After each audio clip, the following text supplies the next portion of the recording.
Hello friends, कैसे हैं आप सभी लोग। आई होप आप सब लोग बिल्कुल ठीक होंगे। चलिए शुरू करते हैं आज की क्लास। आज की क्लास में डिस्कस करेंगे आईएनएफ यानी कि भारतीय राष्ट्रीय आंदोलन। आप सभी को पता है कि बीपीएससी टीआरई का जो पेपर हो रहे हैं या होने वाले हैं जो उसमें आपका भारतीय राष्ट्रीय आंदोलन से क्वेश्चन पूछा जाता है। तो बहुत ही इंपॉर्टेंट टॉपिक है आज की, तो क्लास को शुरू से लास्ट तक देखिएगा ताकि जितने भी क्वेश्चन आपके पूछे गए हैं पिछले, जो आपका पीआरटी फर्स्ट रहा हो या पीआरटी सेकंड रहा हो बीपीएससी टीआरई का, उन सभी में भारतीय राष्ट्रीय आंदोलन से जो क्वेश्चन पूछे गए हैं उन्हीं को डिस्कस करेंगे आज की क्लास में। ये क्लास देखने के बाद आपको एक तरीका पता चल जाएगा, एक आइडिया हो जाएगा कि जो पीआरटी में यानी कि जो बीपीएससी टीआरई का पेपर हुए हैं, चाहे वो आप फर्स्ट रहा हो या सेकंड रहा हो, उसमें भारतीय राष्ट्रीय आंदोलन के किस टाइप के क्वेश्चन पूछे गए थे आपके पीआरटी में। ठीक है, क्योंकि हम जो क्लासेस ला रहे हैं या प्रीवियस ईयर क्वेश्चन जो डिस्कस करा रहे हैं वो पीआरटी के करा रहे हैं। ठीक है, तो एक लेवल पता चल जाएगा कि भारतीय राष्ट्रीय आंदोलन से किस टाइप के क्वेश्चन पूछे गए थे, तो आपको उसी तरीके से तैयारी करनी है। ठीक है, तो शुरू से लास्ट तक देखिएगा आज की क्लास को ताकि सारी चीजें क्लियर हो जाए। और हाँ, अगर चैनल पे नए हैं तो चैनल को सब्सक्राइब कर लीजिएगा, साथ में अपने दोस्तों को भी शेयर करिएगा ताकि उनको भी थोड़ी सी हेल्प मिल सके। शुरू करते हैं आज की क्लास का पहला क्वेश्चन। पहला क्वेश्चन दिया है कि 1931 में भारतीय राष्ट्रीय कांग्रेस व कराची अधिवेशन के लिए सरदार पटेल की अध्यक्षता में जिन्होंने मौलिक अधिकार और आर्थिक कार्यक्रम पर संकल्प का मसौदा तैयार किया था वो कौन व्यक्ति थे। क्या वो डॉक्टर BR अम्बेडकर यानी कि भीमराव अम्बेडकर जी थे, या फिर पंडित जवाहरलाल नेहरू थे, या फिर आपके डॉक्टर राजेंद्र प्रसाद थे। तो वो थे आपके कौन से, पंडित जवाहरलाल नेहरू। इन्होंने जो है मौलिक अधिकार और आर्थिक कार्यक्रम पर संकल्प का मसौदा तैयार किया था। ठीक है, तो सेकंड ऑप्शन सही हो जाएगा। नेक्स्ट क्वेश्चन है कि आधुनिक भारत में सरदार वल्लभ भाई पटेल का सबसे महत्वपूर्ण योगदान कौन सा रहा है। ठीक है, पहला ऑप्शन है कि भारत छोड़ो आंदोलन में उनकी भागीदारी रही है, या फिर असहयोग आंदोलन में उनकी भूमिका रही है, या फिर रियासतों के एकीकरण की उनकी उपलब्धि रही है। ठीक है, तो जो आधुनिक भारत में सरदार वल्लभ भाई पटेल का सबसे महत्वपूर्ण जो योगदान माना जाता है वो माना जाता है रियासतों में एकीकरण की उनकी उपलब्धि। ठीक है, थर्ड ऑप्शन सही हो जाएगा। नेक्स्ट क्वेश्चन है कि भारत का राष्ट्रगान किसने लिखा है। भारत का जो राष्ट्रगान है आप सभी को पता है, जन गण मन आपका जो है भारत का राष्ट्रगान है। ठीक है, तो उसके जो है रचयिता कौन है, किसने लिखा है उसको बताना है। क्या वो बंकिम चंद्र चटर्जी है, या फिर रविन्द्रनाथ टैगोर है, सच्चिदानंद सिन्हा है। ठीक है, ये जो क्वेश्चन बहुत ही कॉमन है और बहुत ही इंपॉर्टेंट है, लगभग सभी को पता भी होगा कि राष्ट्रगान जो है आपका सभी को पता है कि जनगण मन है, और उसके जो रचयिता है वो कौन है, वो है रविन्द्रनाथ टैगोर जी। ठीक है, तो सेकंड ऑप्शन इसका सही हो जाएगा। नेक्स्ट क्वेश्चन देखते हैं कि बछेंद्री पाल भारत की पहली और संसार की 5वीं ऐसी महिला बन गई जिन्होंने एवरेस्ट पर कदम रखा, वह भारत के किस राज्य से संबंधित है। बहुत ही इंपॉर्टेंट क्वेश्चन है ये, आपका सीटेट में भी पूछा जाता है कि जो बछेंद्री पाल है भारत की और पहली और संसार की 5वीं ऐसी महिला बनी है जिन्होंने एवरेस्ट पर पहला कदम रखा था, तो वो भारत के किस राज्य से आती है, तो वो आती है उत्तराखंड से। ठीक है, थर्ड ऑप्शन इसका सही हो जाएगा। नेक्स्ट क्वेश्चन है कि भारत के राष्ट्रपति के रूप में सर्वाधिक लंबा कार्यकाल किसका था। ठीक है, भारत के राष्ट्रपति के रूप में सबसे लंबा जो कार्यकाल है वो किसका रहा है ये बताना है। पहला है APJ अब्दुल कलाम, दूसरा है जाकिर हुसैन, तीसरा है राजेंद्र प्रसाद। तो वो है आपके राजेंद्र प्रसाद। इनका कार्यकाल जो है भारत के राष्ट्रपति के रूप में सबसे लंबा कार्यकाल माना जाता है, ये सबसे लंबा कार्यकाल रहा है, तो थर्ड ऑप्शन इसका सही हो जाएगा। नेक्स्ट क्वेश्चन है कि भारत के पहले उप प्रधानमंत्री कौन थे। क्या वो सरदार पटेल थे, यानी सरदार वल्लभ भाई पटेल इनका पूरा नाम है, दूसरा है आचार्य JB कृपलानी, तीसरा है मोरारजी देसाई।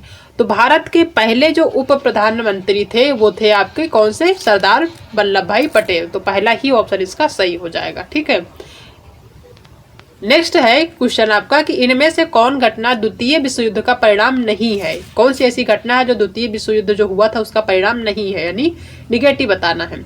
औपनिवेशिक साम्राज्यों का अंत, इंग्लैंड की शक्ति में ह्रास, या फिर राष्ट्र संघ का गठन। तो जो द्वितीय विश्व युद्ध का परिणाम नहीं है वो है आपका राष्ट्र संघ का गठन। ये सारे परिणाम हैं, ये नहीं है, और यही ऑप्शन आपका सही होगा क्योंकि यहाँ पे निगेटिव पूछ रहा है।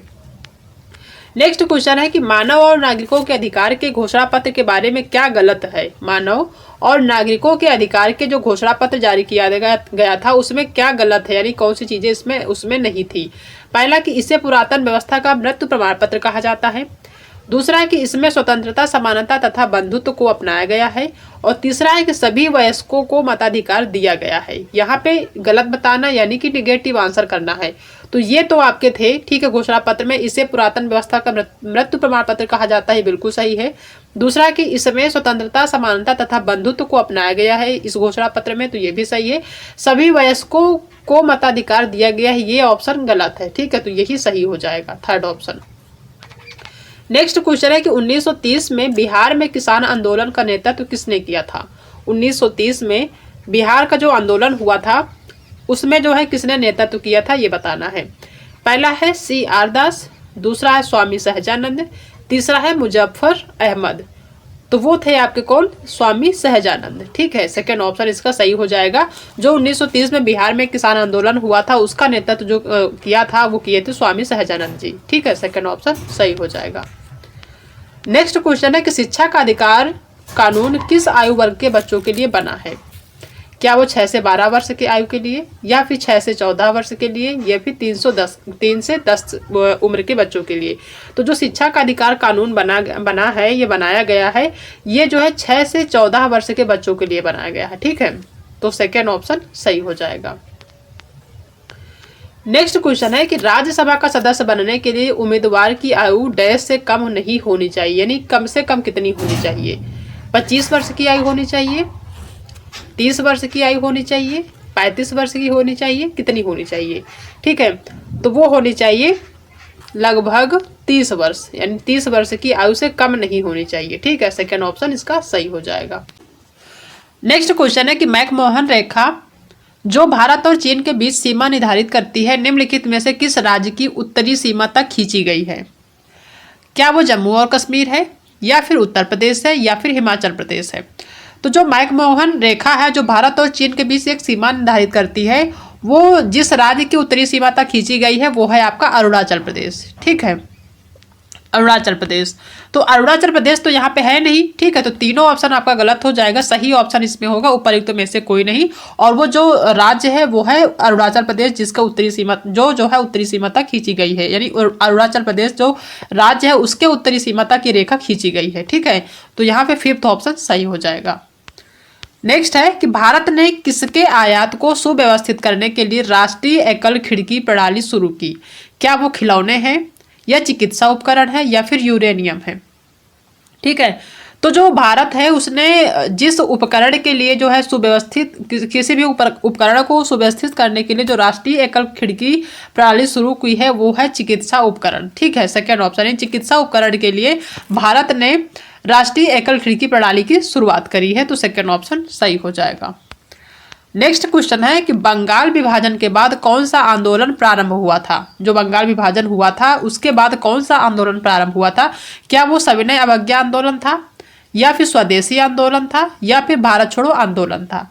तो वो था आपका स्वदेशी आंदोलन। बंगाल विभाजन के जस्ट बाद ये स्वदेशी आंदोलन का जो है प्रारंभ हुआ था, ठीक है, तो सेकेंड ऑप्शन सही हो जाएगा।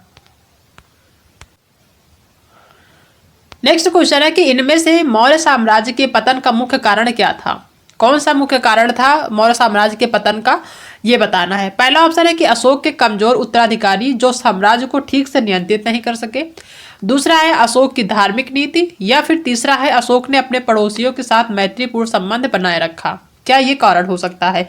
तो कौन सा कारण हो सकता है? वो ये है कि जो मौर्य साम्राज्य हुआ था उसके पतन का जो मुख्य कारण माना जाता वो ये माना जाता है कि अशोक के कमजोर उत्तराधिकारी जो साम्राज्य को ठीक से नियंत्रित नहीं कर सके। सिंपल सी बात है, जो अशोक महान सम्राट थे उनके बाद जो भी उत्तराधिकारी थे वो जो है उनका जो साम्राज्य था उसको ठीक से नियंत्रित नहीं कर सके, जिसकी वजह से जो मौर्य साम्राज्य था उसका पतन हो गया। तो पहला ही ऑप्शन सही हो जाएगा। नेक्स्ट क्वेश्चन है कि भारतीय संविधान में मौलिक अधिकारों को किस श्रेणी के तहत धर्म, जाति, लिंग, जन्म स्थान के आधार पर भेदभाव का निषेध आता है? क्या वो स्वतंत्रता का अधिकार है, या फिर संवैधानिक उपचार का अधिकार है, या फिर समानता का अधिकार है? तो वो है आपका कौन सा? समानता का अधिकार, ठीक है। जो भारतीय संविधान है उसमें मौलिक अधिकारों को जिस श्रेणी के तहत धर्म, जाति, लिंग, जन्म स्थान के आधार पर भेदभाव किया जाता है या निषेध आता है वो होता है आपका कौन सा? समानता का अधिकार के अंतर्गत। तो थर्ड ऑप्शन इसका सही हो जाएगा। नेक्स्ट क्वेश्चन है कि निम्न में से कौन गवर्नर जनरल स्वयं को बंगाल टाइगर कहते थे? कौन से ऐसे गवर्नर जनरल थे जो खुद को यानी स्वयं को ही बंगाल टाइगर कहते थे? क्या वो लॉर्ड क्लाइव थे, या फिर वारेन हेस्टिंग्स थे, या फिर लॉर्ड कॉर्नवालिस थे? ठीक है। तो वो कौन थे? Lord Wellesley. लॉर्ड वेलेस्ली थे, ठीक है, जो ऐसे गवर्नर थे जो अपने खुद को यानी खुद को ही जो है बंगाल टाइगर कहते थे। तो वो कौन थे? लॉर्ड वेलेस्ली थे, ठीक है। तो लॉर्ड वेलेस्ली तो इसमें है नहीं, तो ये सारे ऑप्शन गलत होंगे। इसका जो है 5th ऑप्शन सही हो जाएगा और सही आंसर जो होगा वो लॉर्ड वेलेस्ली होगा, ठीक है। जो लॉर्ड वेलेस्ली थे वे खुद को बंगाल टाइगर कहते थे, जो कि एक गवर्नर जनरल थे, ठीक है।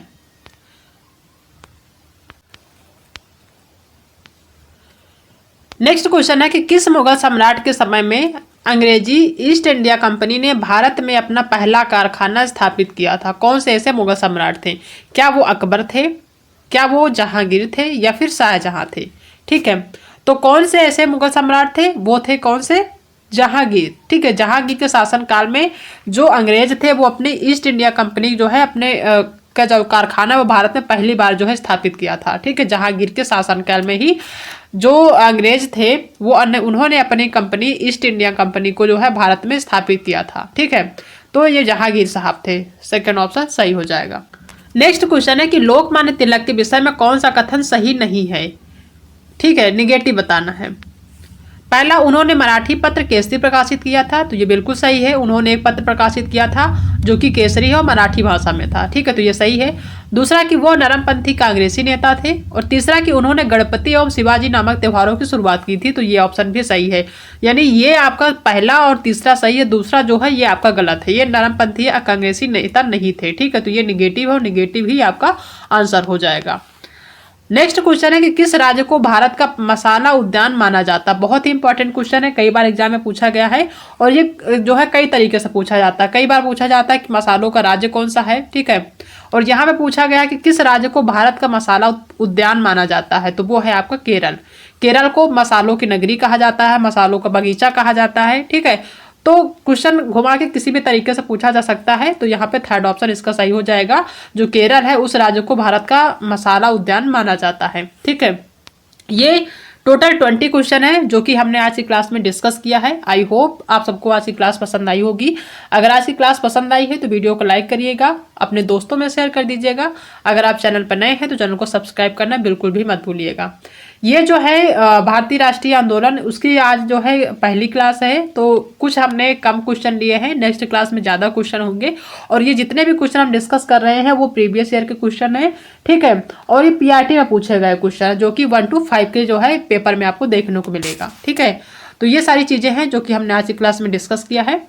तो आप सभी को क्लास जरूर पसंद आई होगी। अगर पसंद आई है तो वीडियो को लाइक शेयर सब्सक्राइब जरूर कर दीजिएगा। तो आज की वीडियो में इतना ही, बाकी मिलते हैं नेक्स्ट क्लास में, तब तक अपना ध्यान रखिएगा।